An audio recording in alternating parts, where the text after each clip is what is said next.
What does it mean to belong when you're always on the move? For St. Petersburg artist Sketzii, the answer lies in the vibrant stories she paints of the Puerto Rican diaspora.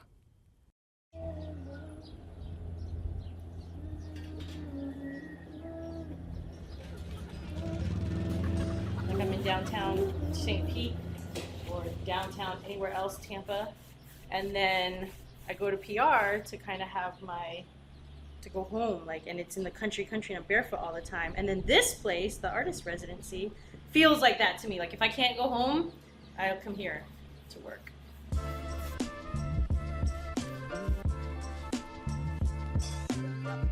I think being a military brat is what influences the diaspora aspect of my work. So I've been able to travel and visit lots of different cities, different places, meet a bunch of different people, but I'm from Atillo, Puerto Rico. So it's this dynamic that I have where I live in the in-between at all times. I have to do like a base coat. I can't leave it white. It's just not my jam. That way too, if the light, once I do the outlines, usually I do everything that's super matte on here, but if for any reason it's transparent or something peeks through a crack, you'll see yellow, you'll see another bright color, I don't ever want it to be white. If I do white, it has to be intentionally, I put white on the canvas, not from the primer. When I try to tell my stories, I have a really bright color palette. And my color palette is reflective of the homes that you will see on the island. And they're actually color matches to homes that are there. So that's why I went with that color palette. It's a very Latino color palette. It's very much of the culture, but then people interpret it as happy. They think my colors are happy. So there are a lot of people who walk up to my work and they're like, oh, I love your work. It's so beautiful, so bright. It just makes me feel happy. And here I am talking about Hurricane Maria and how distraught I am that I couldn't be there to help out my family, and I'm crying underneath a flamboyant tree and they're like, it looks great, it looks happy.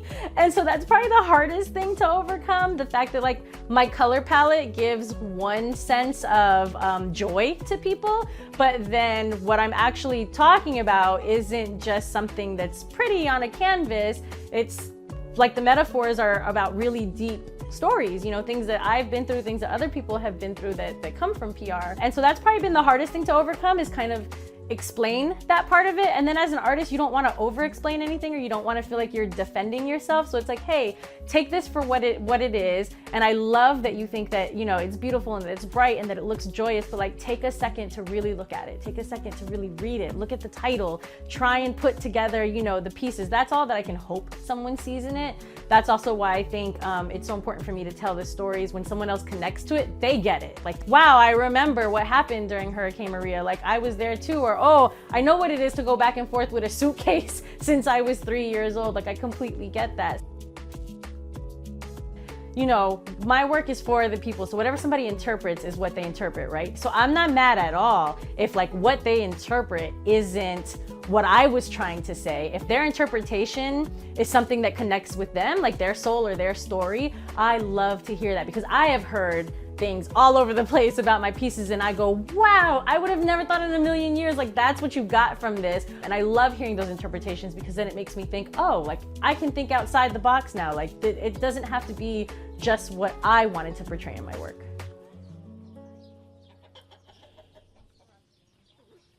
Being out here and being disconnected from city life and noises especially helps a lot to concentrate. It makes me want to not look at my phone. A lot of it is looking at your phone and scrolling, and a lot of my daytime stuff is networking and doing meetings and trying to figure out how to make the world a better place and all of these things. And when I come out here, it's just me. It's me, it's by myself, it's me and the animals, which I love animals. I think I like animals better than I like people. So I guess that's another way that it influences me being out here. The animals end up in my art.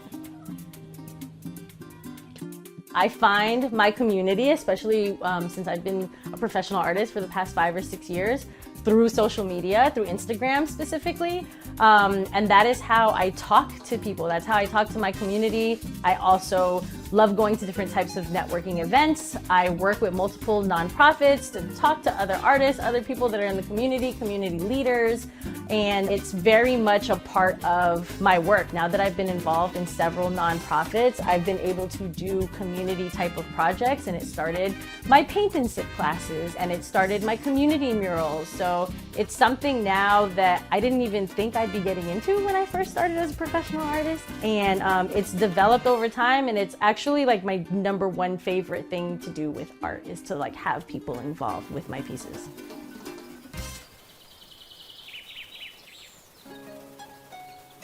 I'm all about sharing information and resources. Like one, yeah, it feels good to do it for the community, but two, like when I see someone else, they have this potential and they're just kind of like lost in the sauce and they don't know exactly where to go with it. And I'm like, oh, I was you a couple years ago. Let me tell you about this, this, and this. You need to sign up here. You need to fill out these forms. You need to meet these people at these places. It's cool to really watch someone grow.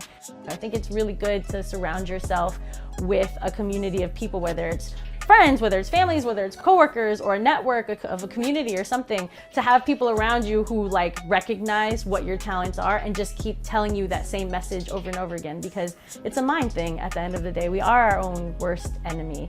So for anybody that feels lost in the sauce or has the imposter syndrome, we all do. None of us know what we are doing ever. You just have to like take the risk, go with it, see what works out, and be okay with some things just not working out the way you want it to. What's meant for you, I truly believe in what's meant for you is meant for you. So you should just go for it and not worry about what anybody else has to say. To stay updated on her upcoming projects, visit Sketzii.com and Instagram.com/Sketzii.